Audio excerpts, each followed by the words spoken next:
Hello, and welcome to Michigan and Other Mayhem, the show about Michigan, murder, mysteries, histories, and other mayhem from around the world. Your hosts are Allie and Jen.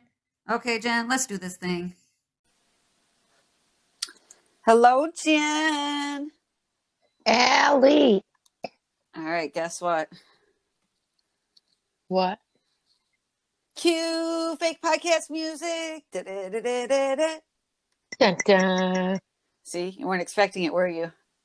No, I wasn't. Being in this third season, I figured you would give up. I know. And you know what? I haven't. People like it, though. Right? People enjoy it. And see, you wanted to seek out some, professional music and come to find out they like your music. Yeah, they like my skills with a Z. What can I say? There you go. Yeah. What's been going on? Okay, what's been going on? Okay, have you ever had just a bad run of luck? Yeah, I regularly on a daily basis think I'm going to be cursed. And then I'm cursed. Okay, this is what happened to me in the last few days. Thursday, my new Pikachu watch breaks. I have a few things at work that go wrong. The next day, I'm at work. A few more things go wrong. I go to plug in my headphones, and they basically, all I can explain it as they explode. Like, literally, it starts to come apart, and when I try to, pick it up to see what's happening, it just fell literally into about 5 pieces. I didn't know what to do. I didn't even know how to pick it up to throw it away, okay? So I was like, that's fine. That's fine, because, I listen to podcasts during work. It's what keeps me happy. I was like, that's fine. I have a backup pair in case something fucking disastrous like this happens. I don't want to be without headphones. I have a second pair. I grabbed my second pair, and they refused to connect to the phone for some reason. They just wouldn't. They were like, doo-doo, no. No, it's just like, what? So in a fit of anger, I throw out my backup pair. Now I have no headphones. Then I'm like, that's fine, because I'm going to take my niece and nephew out later. We're going to have a good time. Let's just focus on the good stuff. So Mike and I get in the car, we go to the ATM, we stop to get some money so that we can throw it in my daughter's birthday card, and the ATM is down. We have to go to the next thing. Yeah, we have to go to the next, but we have to I won't put out just go to any fucking bank and we'll pay the price, right? Whatever fee they make you pay for going to the wrong bank. Fuck it, we'll pay it. Let's just get the fucking money and get out of here. He's like, okay, we'll do that. We do that. Then we're like, all right, let's get some gas, because it's a long drive to my mom's house all the way out in Holly. We go to get the gas. Pump is broken. Yeah. At this point, I would have turned around and went home. I probably should have. We probably should have. But no, we go forward to be stuck in traffic for 2 hours. And I was just like, oh. If I knew how to sing the blues, I would have been singing them. I was just like, really? Right.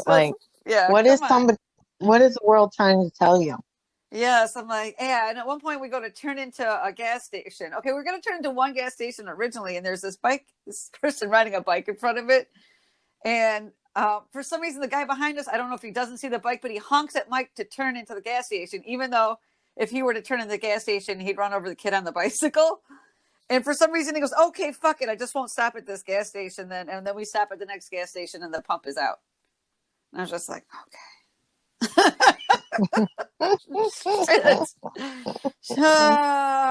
Yeah. So it was just one of those days. I was like, I feel like I did something, and someone's like, curse you, bitch. Right. It must be karma from some time long ago. I hurt somebody at some point somewhere, and it's now coming back on me, and I'm sorry. I'm sorry for whatever I did, truly. Now you just gotta look at people and be like, was it you? Hello. I appreciate you. I know, right? Thank you. And I'm sorry if I've upset you. Right. Yes. So what about you? I have nothing to follow after that. So you haven't had anything terrible happen, or I got wonderful? I mean, no, I got nothing. Yeah, work, school. Yeah. I have nothing to tell our listeners. You work a lot. I mowed the lawn for the first time and got my leaves up and cleaned my patio off, because I seen on the news that there was snow in the UP, so it'll be here in no time. Ordered some salt for delivery. for the winter because obviously I need to get my shit together. Well, I I'm saw thinking this. about another month and a half. Yeah, well, I did see this report that said, will it be, really cold this year? We're not sure, but we do know it's going to be wet. And I'm like, wait, that means rain and snow? I hate this place. If it and I've learned now spending time at the lake Okay. is that if it does not snow and you get more rain than snow, or you just don't get any type of weather, it's just cold, no snow. Yeah. It is a shitty, rainy summer. It has got to snow. It has to snow quite a bit, or the summer sucks. I think it will. That's how it's been going. I've been tracking it. I know, right? You're like, this is what I'm telling you. This is the weather pattern. Right. All right. Now I have a question. Is your story anything less than horrifying? Mine is a parricide, which is where you kill your family members. Nice. Yeah. What's yours? Mine's the murder of John and Carolyn Tarwacki. Okay. From Niles, Michigan. And I will say, I know, how people they made comments, we should pronounce people's names right.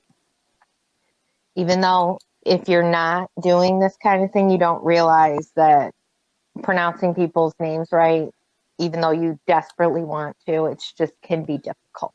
Or even just pronouncing all the words right. Right. There's all kinds of words. Or getting dates. Yeah, or specific dates, in the right sentence. True. Things. But I will say I know that I'm pronouncing it right because I have this new Google phone, and you click a button and you talk to it, and I said their name and it brought up spelled it right and brought the article up. So I'm like, okay, I'm pronouncing it correctly. Google. Right. Bring Google it up. recognized it. Yeah. If they spelled it the right way, I'm thinking I'm good. Sweet. Just to let everybody know that I'm trying. Do you want to go first or last? I think I should go last. Okay. All right. Mine's a little bit longer. I must say. Well, that's fine, but you're going to kill a shit ton of people, and I'm only going to talk about 2. Okay, yeah, I'm going to kill 6 people. So I got most of my stuff from Wikipedia and Murderpedia. It's one of those times where I just chilled out in Murderpedia. So I think I've said before that one time I was babysitting for this woman. She was a single mother. She had 2 kids. They were 4 and 7. I was 16, 17. I think it was 17. I used to babysit in the summertime while the mom worked the second shift as a waitress at a bar. And she would come home at 1:30, 2 o'clock at night. Well, one day my dumbass gets the idea that I should start to read the Amityville Horrors while sitting in the bottom of the tri-level in the middle of the night, 9, 10 o'clock at night. Terrifying. Sounds like a solid plan. Yeah, terrified myself. And for some reason, I was particularly afraid of the fact that the windows were behind me and they had no curtains, that people could see me. You know what I'm saying? And I can't see them because it's dark out there, but it's light in the room. So they can see me through the window, but I can't see them out there. And for some reason, that idea just freaked the fuck out of me. So I couldn't get up off the couch. And I remember thinking the kids who are at the top part of the tri-level, I hope they're all right because I'm not checking on them because I literally can't get up from this couch. I was just too fucking scared. And when the mom came home, I waited till I saw her at the top of the stairs. She's like, "Oh, you're just sitting here so quiet. Even the TV's not on." I was like, "I know." I was too scared to turn on the TV. I was just terrified. But it is okay. And so I'm reading the Amityville horror books, but what got me the most was the Amityville horror story are about this family called the Lutzes, and they move into the house and they feel like they're being terrorized by this demonic entity. And because before they moved in, there was a family with 6 members killed. 2 parents and 4 out of the 5 kids were murdered. in that house. And I think that that's what caused the story of Amityville Horror to happen. And so I'm going to talk about the family that was killed before the Amityville Horror story. So are you ready? Okay. So there's the 7 members of the DeFeo family. And at this point, they're living in Amityville, New York. It's 1974. And they've lived there for about 9 years. And the dad is Ronald DeFeo. And him and his wife, Louise, they have 5 children, I mean. Ronald Jr., who was called Butch. And we're going to call him Butch for the rest of this thing, but his name is Ronald Jr. He's 23 in 1974. Dawn was 18. That's the oldest daughter. Then Allison is 13. Mark is 12. And John Matthew is 9. And they all live on 112 Ocean Avenue, which is a really large, like 2-story house. But then it has like the attic is like basically its own story, like a 3rd story. One of those houses. I don't know if you've ever seen them. Yeah, I've seen. Okay, so Ronald Sr., he was known to beat his wife, Louise, just absolutely brutally. And Butch had friends in his high school that would refuse to come to his house to see him at home because Ronald Sr. would beat Louise in front of his son's friends.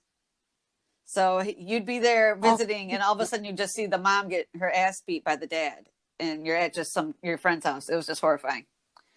So one day when Ronald's beating Louise, Butch, who's a teenager at this point, points a loaded shotgun at his dad's face, and he yells, and I'll quote, "Leave that woman alone. I'm going to kill you, you fat fuck. This is it," end quote. And he actually pulls the trigger, but somehow the gun misfires, and and it doesn't kill him. And when the gun doesn't go off, he just turns around and leaves the room. And everybody just is like, goes back to whatever they were doing. You know what I mean? Okay. And yeah, I know. Well, then something like that happens again later when he's out with his friends. They're out hunting, and all of a sudden he takes a gun and points it at one of his friends. And he's like, the friend's like, "What the fuck?" You know, because they're arguing. And he's known this guy for years. And so the friend feels uncomfortable and he leaves. And later that day, Butch is like, "Why'd you leave early?" Because like, motherfucking pointed a gun at me. You know what I mean? Like, what the shit? So as the oldest son and his namesake, you know, Ronald Sr.'s namesake, Butch took a lot of physical abuse from his dad, Ronald. And as Butch grew into a man, the physical verbal fights with Ronald, they became really intense.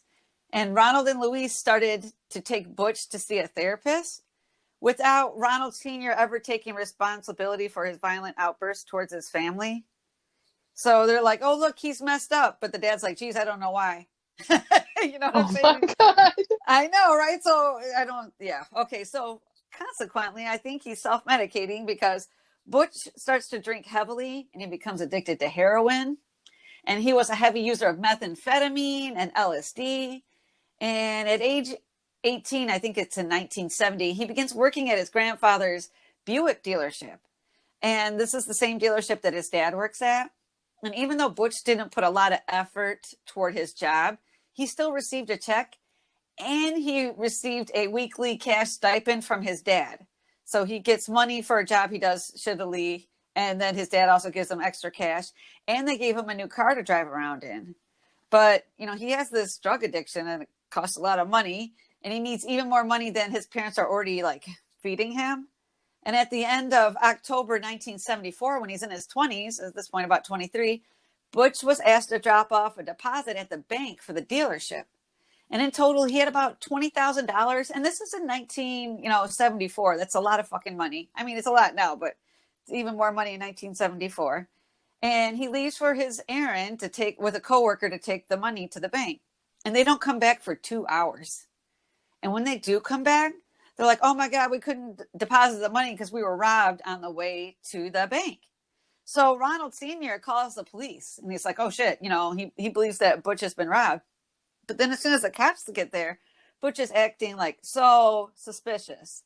So he wouldn't give the police like any information about the robbery, like even what the robber looked like. And he became like enraged and was like pounding on the top of a car when they were like continue to question him, like, "Why did you come back 2 hours after you got robbed? You know, why didn't you immediately come back to the dealership?" And he just like refuses to answer their questions. And now his dad's like, "Fuck it, I think this kid's guilty," right? Mm-hmm. About a week and a half later, Butch is asked to go to the police station to look at these mugshots. So they're like, we want to see if you can, identify a robber. And at the very last minute, Butch declines to go to the station to look at the photos. And Ron and Butch get into this screaming match at work over him not going. And the fight ends with Butch threatening to kill his dad before he speeds off in his car. So on November 13th, 1974, this is the day that all but one of the DeFeos would be found shot to death. Butch shows up to work at 6 a.m., which is, he was on time, crazy. He leaves at noon because he's like, oh, there's nothing to do. So he decides to leave at noon. He meets up with his girlfriend, Sherry, around 1:30. And he casually mentions to Sherry that his dad didn't come into work that day. And then he calls his parents' house from Sherry's house. And he just hangs up like, oh, I guess nobody's answering. And then he goes and spends the afternoon with his friends shooting up heroin. So Butch was supposed to meet a couple friends at Henry's, which is a local bar around 6 p.m. that night. And when he gets there, again, he mentions to them like, oh, there's cars in my parents' driveway, but nobody's in the house answering the phone. I'm probably going to have to break a window to get into the house and, to check on my family. And then they talk about it for a minute and he's like, well, let me go to the house. So he takes the quick trip to the house because it's not that far from the bar. And he's like, I'm going to go check on everyone. And around 6:30, Robert comes back to Henry's, the bar, and he announces that his parents had been shot. And Joseph Yeswit, he was a patron and he was a friend of Butch's. He goes back to Butch's house with some other people in the car. So a couple people load up in the car and they drive back to Butch's house. And there they find the murdered family. So Joe calls 911 and here's a small portion of the call. So Joe says, it's a shooting. And the operator says, there's a shooting? Anybody hurt? And Joe says, huh? And the operator says, anybody hurt? And Joe said, yeah, it's everybody's dead. And the operator says, what do you mean everybody's dead? And Joe's like, I don't know what happened. Kid came running in the bar. He says everybody in the family was killed and we came down here. Now, at this point, they'd actually only gone in and seen the parents and assumed everybody else was dead without going any further into the house. But all of the 6 of the DeFeos who were in the house that night, Ronald, Louise, and the 4 youngest children, they had been shot to death with a .35 caliber Marlin rifle. Ronald and Louise had been shot twice, and they were believed to be the first victims of the killing rampage. And it's believed that Butch's 2 brothers, the youngest, were then shot to death while lying in bed, and they slept in the same room together. Each of the young boys had been shot in the back, the 9 and the 12-year-old. And the 2 older daughters were shot in the face and head. And Dawn is 18 and Allison was 13. All of the DeFeos were found lying face down on their stomachs in their beds. And due to the similar positions of their bodies, it's believed that the killer posed them. So they killed them and then flipped them over on their backs and covered them up and stuff. And they think that it would take one singular person about 15 minutes to go into each room, kill each of the people, and then, make sure they're laying on their stomachs as if they're sleeping. They believe the murders took place around 3:15 a.m. while everyone was sleeping. And that was 15 hours before Butch arrived at the bar. So Butch first claimed that the murders were committed by this mafia hitman named Louis Fellini. And this wasn't too out of hand because Ronald Sr.'s uncle was Peter DeFeo. And Peter was known to be an upper level mob member of the Genovese crime family. So the DeFeos were mob connected. And Louis Fellini had spent some time temporarily living at the DeFeos' house when he needed somewhere to stay. But Bert himself becomes a suspect when he asks the police officer, almost right away after his parents he finds, they say everybody's dead, what does he have to do? He asks, what does he have to do to collect his parents' life insurance? Right. And they're like, the fuck? Yeah. And then a police officer found rifles and ammunition in Butch's closet. And the .35 caliber Marlin rifle was found in Butch's closet. And it matches the caliber of gun that kills everybody in the family. So police match this information, and they think about the pretend robbery because he needed money then too. So now again, they think he's doing something for money, and they decide to bring him in for the murders. So when interrogated, Butch does confess to the murders of his entire family, but since that very moment, he has been constantly telling different stories about what happened that night. And he even tells, different stories about how many people he was actually responsible for killing. So during the trial, Butch's lawyer claims the insanity defense. He said that Butch, who was high on drugs, believed that he was defending himself, like when he shot his family. He thought they were plotting against them. And he said he heard voices telling him he had to kill his family in order to survive. They were coming for him. He had to kill them first. But another psychiatrist that testified for the prosecution said that Butch did have antisocial personality disorder, but despite his heavy drug use, he was aware of his actions on the night he killed his family. Either way, he was found guilty on 6 counts of second-degree murder. 6 counts of second-degree murder. And he was sentenced to 150 years in jail. So these murders, because he tells different stories and there's all sorts of different things going on, there are a lot of like inconsistencies and conspiracy theories. And I'm going to tell you about a few of them. Okay. I call it a conspiracy controversy. So a CC1, a conspiracy controversy, is there were people who lived nearby and they recall hearing the DeFeo's dog barking in the early morning hours, like right around 3 a.m. when the murders should have been going on. But nobody claimed to hear any gunshots. And it wasn't believed that a silencer was used. So that was always, seen as something odd about the murders. But if you read into it, you find out that the dog was tied up outside the house at the boathouse on the South Shore. So it's not, the dog's outside. So you're probably going to hear the dog outside less than you're going to hear somebody inside doing something. And I was reading through a few internet fights about whether or not it was raining the night of the murders, because one people were like, it was raining that night. And other people were like, no, it wasn't. That's just in the movie. And that's why everybody thinks it happened. Well, finally, like the one person shows a snapshot of the weather section of the New York Times newspaper that describes, in the weather section, it described that night there was rain, but it wasn't like a powerful storm. So there wasn't like thunder and crashing, thunder or anything, but it was raining. So that might have muffled the gunshots. Conspiracy controversy 2.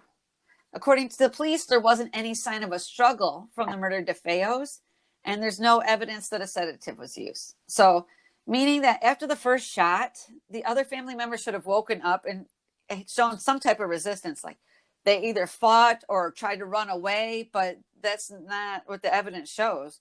So, but twice in a confessional statements, he says he did drug his family, but but his stories can't be trusted though. The medical examiner says he didn't find any traces of sedative, but we know that Butch had access to a lot of different drugs. And what if he slipped a Molly in their drinks or something? And, I don't know, something they didn't know to look for in 1974. I'm just guessing. Right. Okay. Conspiracy controversy number 3. Dawn, who was 18 years old, had gunpowder on her nightgown. And that indicated she might actually have shot a gun recently. And there were rumors that Butch and his sister Dawn had an incestuous relationship together. So they're like, look, she might have shot, it looks like, even though she's dead, it looks like she had shot a gun. But the police do not pursue this in any way after Butch confesses. And there's times that Butch's confessional stories do involve Dawn killing some of the family members, but they never follow that. They're like, look, he said, he's guilty. That's it. We don't need to look further. Like together they murdered the family and then he murdered her. Yep. And I'm actually going to tell you some of the stories he told about that. Which. Good call, John. Good call, John.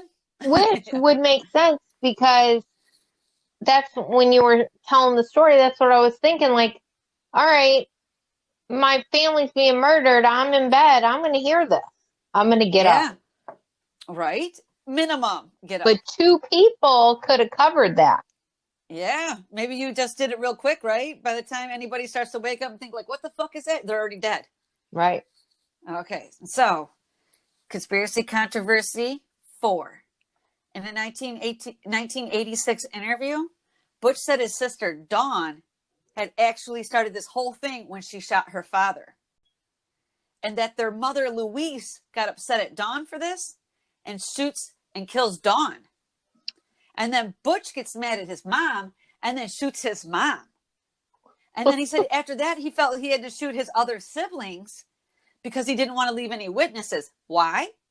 Because he was afraid of his mom's father. So his maternal grandfather, the mob guy.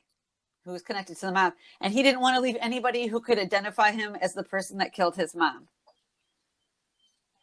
That's one of his stories. Okay. That involves Dawn. Conspiracy controversy number 5 in 1990. So 4 years later, Butch said Dawn and an unknown accomplice killed his family. So Dawn and another person. And he was sleeping on the couch. And he woke up when the guns went off, but he wasn't able to see the other person because they ran away as he woke up and tries to orient himself. Remember, he's all fucked up on drugs. He is like totally gone off his mind on drugs. Butch then claims he only shot Dawn in the head on accident when they were struggling over the rifle. So he killed one person and it was on accident. So during this time, though, Butch also claims that he was married to Geraldine Gates in the 1970s. He said that he was with Geraldine's brother, Richard Romando, during the time of the murders. But Geraldine, she did marry Butch, but she married Butch in 1989, 15 years after everybody died. And they were married until 1993. And Geraldine does not have a brother named Richard Romando. Okay. Just a side note, he was also married to Barbara Pucco, Pucco, from 1994 to 1999. And he married for a third time from 2012 to 2015. Yeah, apparently he can really pull the ladies. You know what I mean? So conspiracy controversy number 6, the final one. In 1992, Butch asked for a retrial. And he claimed that his sister, Dawn, killed their family and that he flew into a rage and he only killed Dawn in revenge. So now he killed one person and this time it's on purpose. But it did not go. He did not, get a retrial. It did not go in his favor. And I want to say, though, side note, number 2, in 1984, Butch was awarded $300 in damages from the state of New York due to mistreatment. So he was mistreated by the guards and he was awarded money from a judge about his poor treatment. Really? Yeah. So that must have been bad. You know what I mean? Right. Yeah. So tell me, do you have anything not as fucking horrible as that? What's horrible, just not as much horribleness. Okay. Talk to me. So the murder of John and Carolyn Tarwacki from Niles, Michigan. The couple worked for a local music store. Okay. And one day for their shift, they didn't show up. And then the coworkers became concerned. At this point, I thought to myself, if I didn't show up to work, probably nobody would be concerned. Okay. Like shocked that people are actually concerned. People probably wouldn't even notice if I didn't come to work. No, we absolutely would. Although, honestly, my first thought would be you're working from home. Yeah, see? Yeah, I wouldn't think that you were missing. I would just be like, oh, she's not here. She's working from home because I know you're working. Yeah. So John was age 42 and Carolyn was age 39. And they were found murdered. This was in February of 2010. They were beaten, stabbed, and shot. It was said to be an extremely brutal death. Oof. Beaten and shot, you said? Yep. Beaten, shot, and stabbed. Oh, Jesus. Yeah, somebody out there did a number on him. Yeah. As police investigated the scene, they followed up on, 400 plus leads, interviewed hundreds of people. The case was no closer to being solved. They did believe the couple knew their killer based on their dog. So when they went into the scene, the dog, which was a mastiff, didn't show any signs of, being in a fight. Okay. Fast forward to 2012, an arrest was made in the case. A few people that were interviewed told police that Kenneth Lintz, Lintz, age 28, had told them information about the murders. Keith did live in the same neighborhood. The police had testimony that Keith talked about. Details only the murderer would know. They found they found a footprint that could have been Keith's. The case was clearly only based on circumstantial evidence. Yes. Keith was quickly put on trial. This was like they arrested this guy and then just quickly all of a sudden he's on trial. Not like how we normally see where things take forever. Yeah, where they have to go through their arraignment and this right. and that. Yeah, very, okay. Very quick. He was put on trial after his arrest, and then he was found guilty of first-degree murder and sentenced to life in prison without parole. In 2015, Keith did try to appeal his conviction and lost. He continues to stand by the fact that he's innocent. Okay.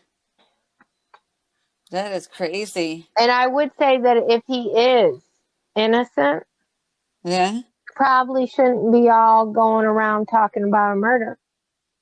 I know, right? It's like, I don't know who you think you're flexing for, but it's not working. Right. Like, why are you out there talking about a murder? Yeah. I did think it was interesting that it was done so quickly. I mean, he was pushed through the system like no other. Right. You know? Yeah, as I say, that is shady. Yeah, like why? What made his case different than any other case? Because I think this would have been the quickest arrest and trial and conviction that we've seen. Yeah, that is crazy. Yeah, as I say, that is highly suspicious. Dun, dun, dun. Dun, dun, dun. Watch them.